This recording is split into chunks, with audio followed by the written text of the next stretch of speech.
जय साईं राम। आपको बाबा का एक बहुत सुंदर अपना एक्सपीरियंस बताती हूँ। एक बार की बात थी, मैं बड़े भक्ति भाव से बाबा के लिए खाना बना रही थी। मैं ये कहती थी कि बाबा देखो, ये चावल तो मेरे मेहनत के पैसों से नहीं आए हैं। ये सब्जी, ये जीरा, ये मसाले, ये सब किसी ना किसी के मेहनत से आए हैं घर पर। लेकिन मैं इसे बहुत प्यार से तुम्हारे लिए बना रही हूँ और मैं बस तुम्हें अपना भक्ति भाव ही इस समय दे सकती हूँ। तो तुम ये स्वीकार करो। ये बोलकर मैं बहुत ही अच्छा सा बाबा के लिए फ्राइड राइस बना रही थी। गुरुवार का दिन था और कम से कम हर गुरुवार को हम मंदिर ज़रूर जाते हैं, चाहे कोई भी मंदिर जाएं, पर बाबा के किसी भी एक मंदिर में जाते हैं क्योंकि आसपास हैं, बहुत सारे मंदिर हैं। तो ये सब कह दिया मैंने, लेकिन उस दिन बहुत ठंडी हवा चल रही थी, आंधी आ रही थी और अचानक से बड़ी तेज़ बारिश शुरू हो चुकी थी। अब इतने तेज़ बारिश में मंदिर जाएं तो जाएं कैसे?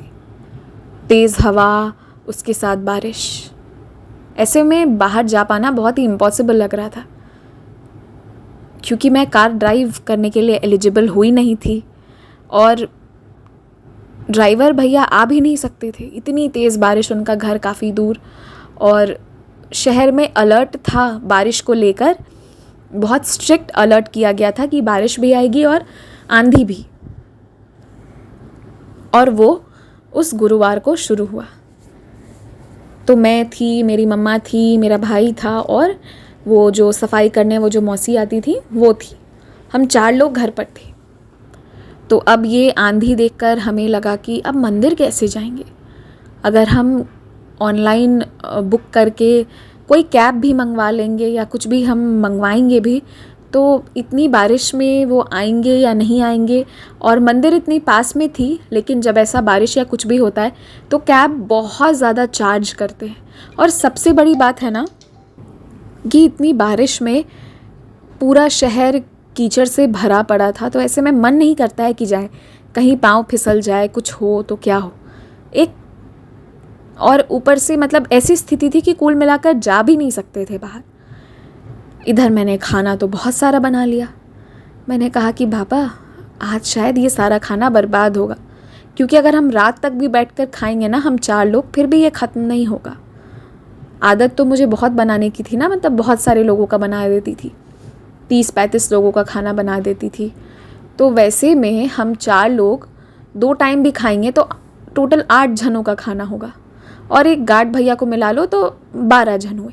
दोनों गार्ड भैया को मिला लो, मतलब दोपहर का और रात का। लेकिन उसके बाद भी जो इतना खाना, इतना चावल बच रहा है तुम्हारा, इसका क्या होगा बाबा?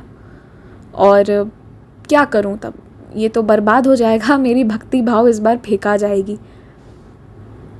बहुत निराशा थोड़ी देर के लिए हुई ही थी और मैं घबरा कर बाबा को बोल रही थी कि तुम्हारे मंदिर तक पहुंचना बहुत मुश्किल है क्योंकि ऐसे आंधी में, इतनी आंधी बारिश में अगर हम मंदिर चले भी गए तो वापस आते समय हमें कुछ मिले या ना मिले, इस बात की कोई गारंटी नहीं रहती है। मन में एक घबराहट था।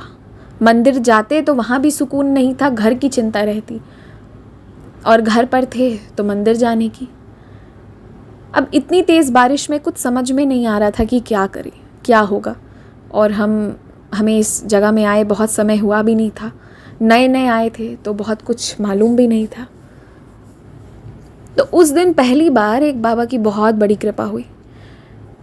ये सब सोचकर हम अभी परेशान हो रहे थे कि आज का खाना हमारा इतना सारा वेस्ट होने वाला है, इसे हमें डस्टबिन में फेंकना पड़ेगा और ये बाबा को भोग लग गया है, ये क्या होगा बाबा?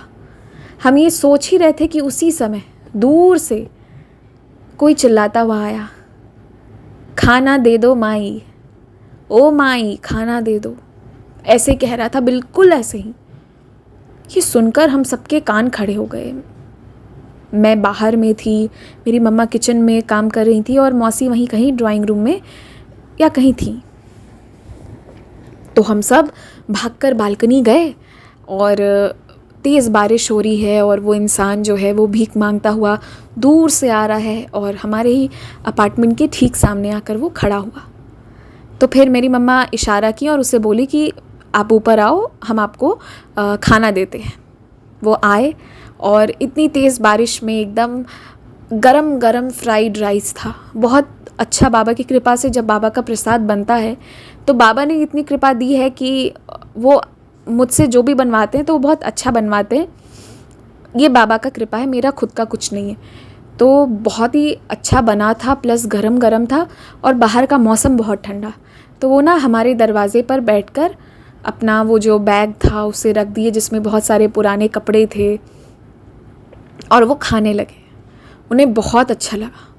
जब उन्हें बहुत अच्छा लगा ना तो वो कहते हैं कि तुम मुझे ऐसे और बॉक्सेस बना कर दे सकती हो क्या, क्योंकि हम ना उसे एल्यूमिनियम का एक फॉइल का एक बॉक्स आता है, जैसे आपको रेस्टोरेंट्स में पार्सल करके वो जब भी आप खाना लाओ घर पर तो कैसे पैक करके अच्छे से देते हैं, वैसे ही हम घर पर लाकर रखते थे और हम उन्हीं डब्बों में फिल कर करके उसे मंदिर ले जाया करते थे ताकि हमें देने में आसानी पड़े, डिस्ट्रीब्यूट करने में जो खाना है। बाबा की कृपा से हमारा कुछ नहीं।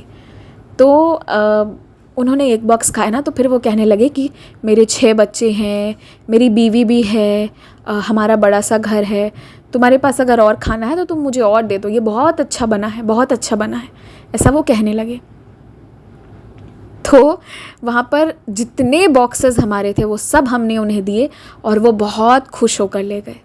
साथ में वो बनानास भी ले गए और वो बोले कि मैं फिर आऊँगा खाने, बहुत अच्छा खाना बना है। फिर उसी बारिश में वो हमारे अपार्टमेंट में रुके नहीं, वो सारा खाना लेकर चले गए।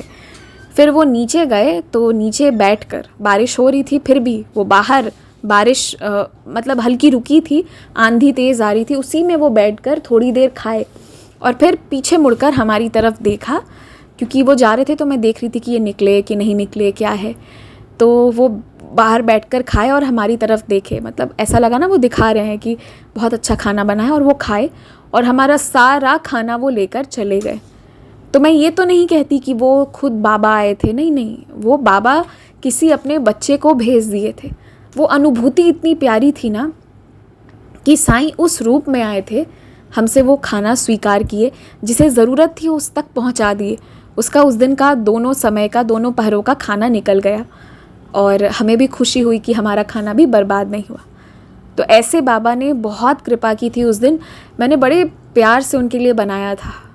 तो आप ये देखिए कि आज के समय में और यहाँ पर जहाँ हम रहते हैं और जिस वेशभूषा में वो आए थे, वो किसी साधु के वेश में नहीं आए थे। तो ऐसे नहीं कहते हैं कि माँ खाना दे दो माई, हमेशा ऐसे कहते हैं, मतलब उनका तरीका अलग है, पैसे दे दो, रुपए दे दो, इस तरीके से बात करते। पर जैसे बाबा कहते थे ना कि ओ माई, ऐसे कहते थे ना, वैसे ही वो बिल्कुल वैसे ही बाबा की तरह से बोले थे और लेकर फिर गए थे। तो उस दिन मुझे एक चीज़ मालूम हुई कि बाबा के लिए कुछ भी इम्पॉसिबल नहीं है, जिसे जहाँ ज़रूरत है उसे वो चीज़ वो वहाँ लाकर खड़ा कर देते हैं। तो ये था मेरा एक एक्सपीरियंस। जय साईं राम, हैप्पी थर्सडे।